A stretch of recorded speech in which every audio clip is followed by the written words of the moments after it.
So, good morning, class. Good to be here with you once again. This morning, we want to look at consumer buying behavior. Consumer buying behavior. What do we mean by consumer buying behavior? It refers to the behavioral patterns that individuals exhibit when they buy their products and services for personal consumption. So, we are talking about the behavioral patterns exhibited by individuals when they purchase their goods and services. So the factors to consider here is who does the buying? Who does the buying? When is the product bought? Where is it bought? And how is the product bought? So who does the buying? When is the product bought? So what products are you even buying at all? And where is it being bought and how is it being bought? These are the factors that influence consumer buying behavior. So the emphasis is on individuals making purchases of goods and services for their personal consumption. Now we want to look at some factors that influence or affect consumer buying behavior. And the first one is the cultural factor. The cultural factor. So what is culture? What is culture? It is made up of beliefs, values, habits, norms, lifestyles, attitudes that are handed over from one generation to the other,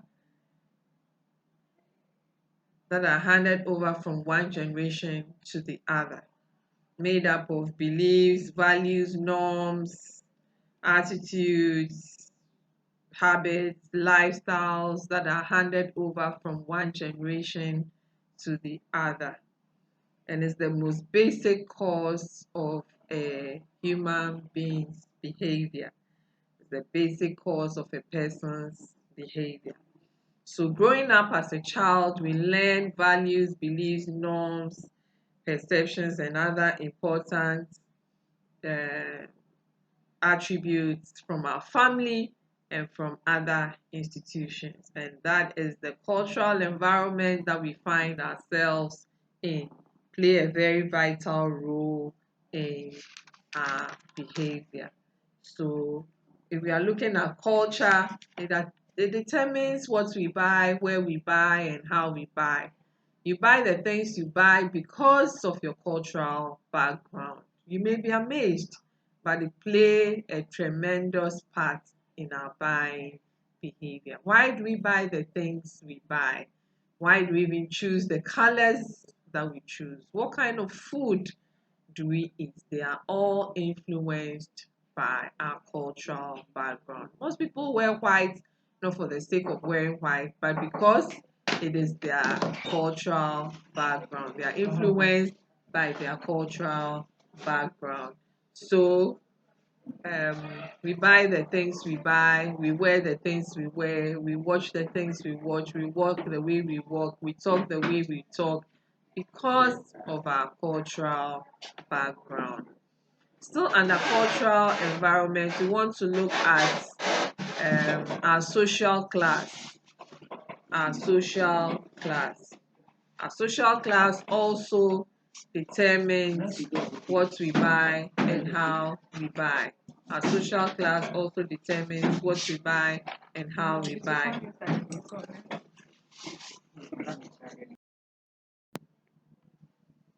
So the social class, like we said, is the society's relatively permanent and ordered division where members share similar values and interests and behaviors. So society is structured in a way that there are classes. So we have the upper class, we have the middle class, we have the lower class. And how do we structure these societies? Measured by certain criteria like your income, your background, and education, etc. So we have the upper class, we have the middle class, we have the um,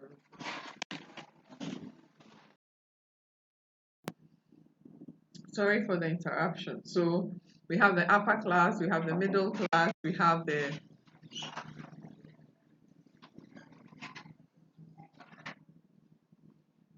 We have the upper class, we have the middle class, we have the lower class or the masses.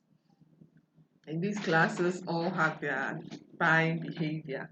So as marketers, we are interested in these social classes because it affects the way they buy, where they buy, etc. So the middle class or the upper class, you find them buying in very prestigious marketing centers. So if you go to the shopping malls, you find the upper class um, buying their products there. And they are comfortable. Sometimes you also find the middle class there. But the lower class, you hardly find them in the shopping malls because they want to go to the market where they can negotiate and bargain for their products and for their services. Then, in some countries, the social classes are so pronounced. So we have um, the classes are stratified. So you can't even marry from another social class. If you belong to the upper class, you can't cross over and marry from the lower class. So we have it's been exhibited in some of our soap operas. I don't know how many of you remember Rosalinda, but here we find a young girl being attracted to somebody from the upper class and couldn't do anything about it, and therefore they had to elope. But it didn't end well. It didn't end well. So that is social class and how it affects our buying behavior. If you belong to the masses or the lower class, you find out that you can go to the shopping mall, but how much can you buy? You just window shop and come out. It is not your place. So the lower class have where they buy from, the upper class also have where they buy from.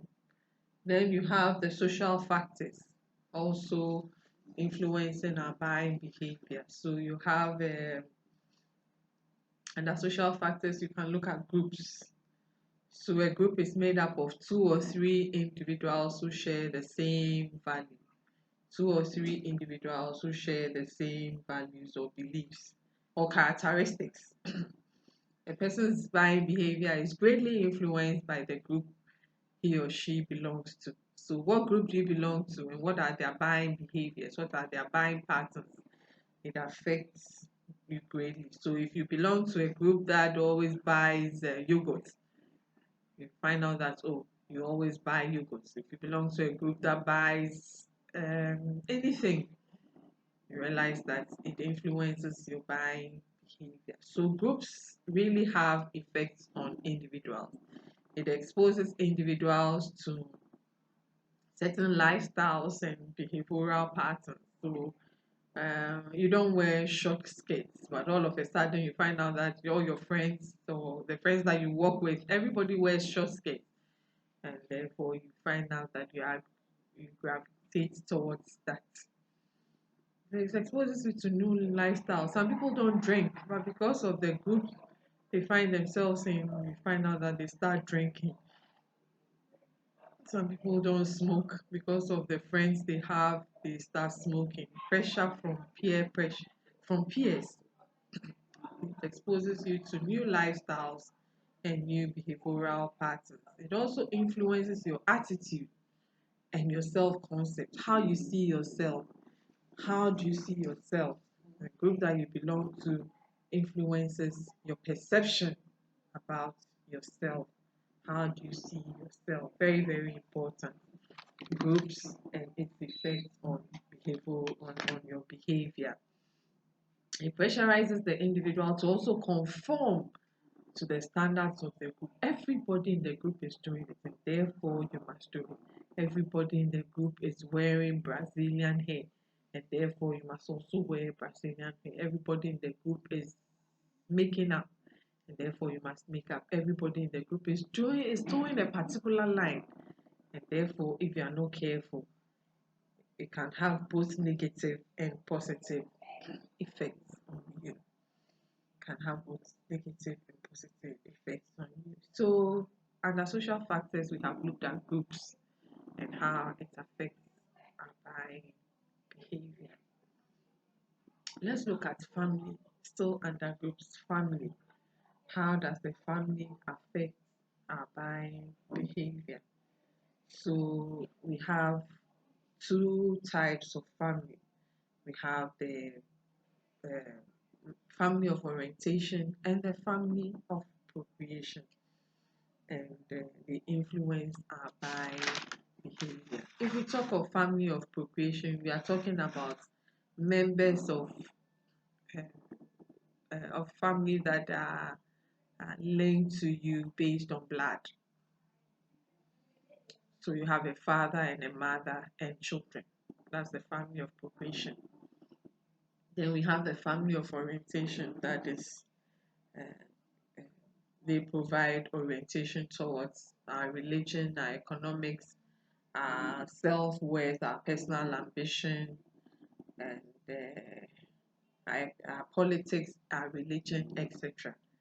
That is the family of orientation. So we want to look at these two and how they um, want to look at these two and how they determine our buying behavior, how they affect our buying behavior. What are the things we buy because of our family of orientation? And what are the things we buy because of our family of procreation? So, family of orientation, um, the family of procreation, um, like I said, they provide orientation towards religion. So, you belong to the religion you belong to because of your family, because of the family of procreation, because of the family of orientation, they inculcate certain values into you. So you are a Catholic because of your parents are Catholic, or the people that brought you up are Catholics, and you are a Pentecostal not by choice, but because of the family that you were born and raised up by. So that's the family towards orientation. Politics, you are MPP, NDC because of where you come from. I know some people who are MPP, but when they get home, they are NDC. How dare you talk about MPP at home? Then economics, you spend the way you spend or you buy the way you buy because of your family of orientation. So, um, why do you buy the things you buy? Where do you even buy them? And how do you buy them? Where do you buy them? When do you buy them? How do you buy them? How do you spend? How much do you have to spend? And how likely are you to spend what you have? Family of procreation. Family of orientation and economics. Our personal ambition. We are what we are, or we pursue certain ambitions because of our family of orientation. So,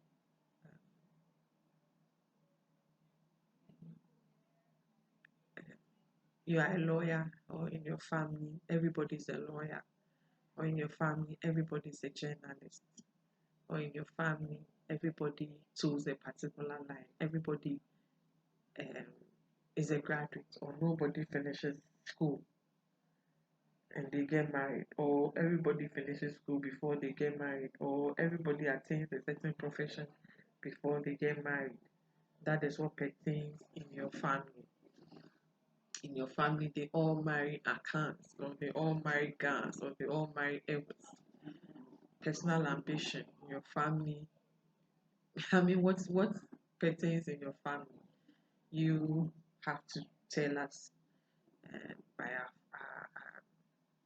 family of orientation determines what you buy. So because everybody is a lawyer, you end up buying certain things, certain books. You read about legal firms. You read stories that are legally inclined. So you find yourself into John Gresham, the firm, etc. Uh, in your family determines your self-worth. Do you value yourself? It depends on the family that you come from. If you come from a family where they put so much premium on life and they value life, you find out that you're always happy and making yourself happy and buying things that will make you happy. That's the family of orientation. putting life first.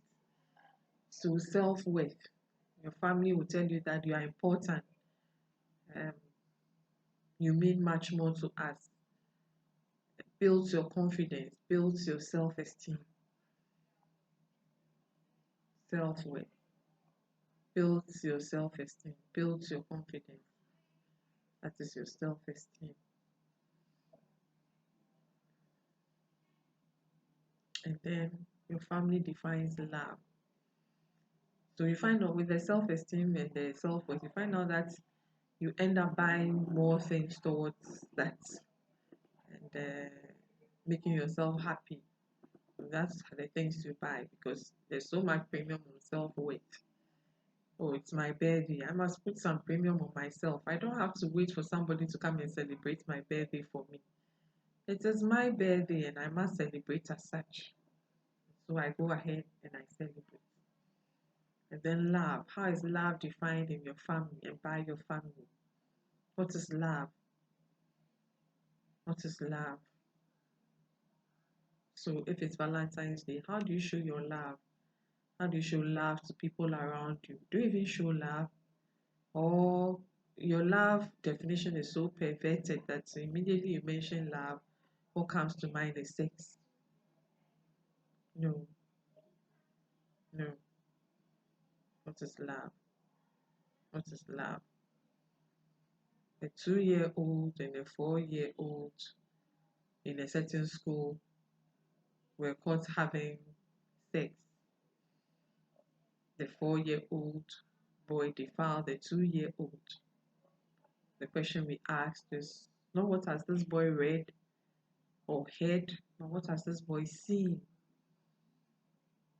You say that children see what they do what they see. So what has this child seen? So in his mind, what is love? What is this? And for many of us, love is sex based on where we come from. If you love me, then you must have sex with me to prove that you love me. So our family of orientation really, really has a strong impact on our lives and it determines our buying behavior. If you love me, what do you buy for me? What do I do to show you my love? That is the family of orientation. We move on to the family of procreation. The family of procreation. It's made up of a husband, a wife, and children. And marketers are interested in the family of procreation because it affects or determines their buying behavior. So in the family of procreation, we have what we call the decision-making unit, where everybody is part of the decision making. So we have the initiator, that is the one who begins the process. So, mommy, let's buy a car. Or mommy, we need a freezer at home. Let's get a freezer. Or mommy, so that person becomes the initiator.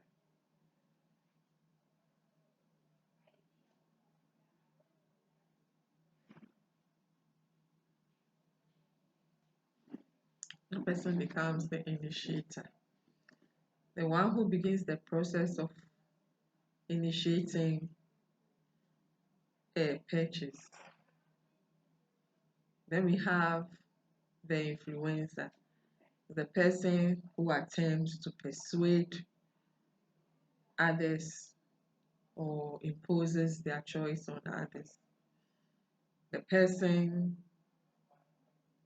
who takes the final decision to make the purchases, the decider. And then we have the buyer, the one who actually buys the products and the service. And then we have the user, the one who actually consumes the product. So this is the family of procreation. So under the social factor, we have groups and we have the family. We have the family of orientation and we have the family of procreation. And they all affect our buying behavior. In the next lecture, we shall conclude on the consumer buying behavior, how we buy, what we buy, and when we buy. I hope you make your questions ready and so that we can have a fruitful discussion. Thank you.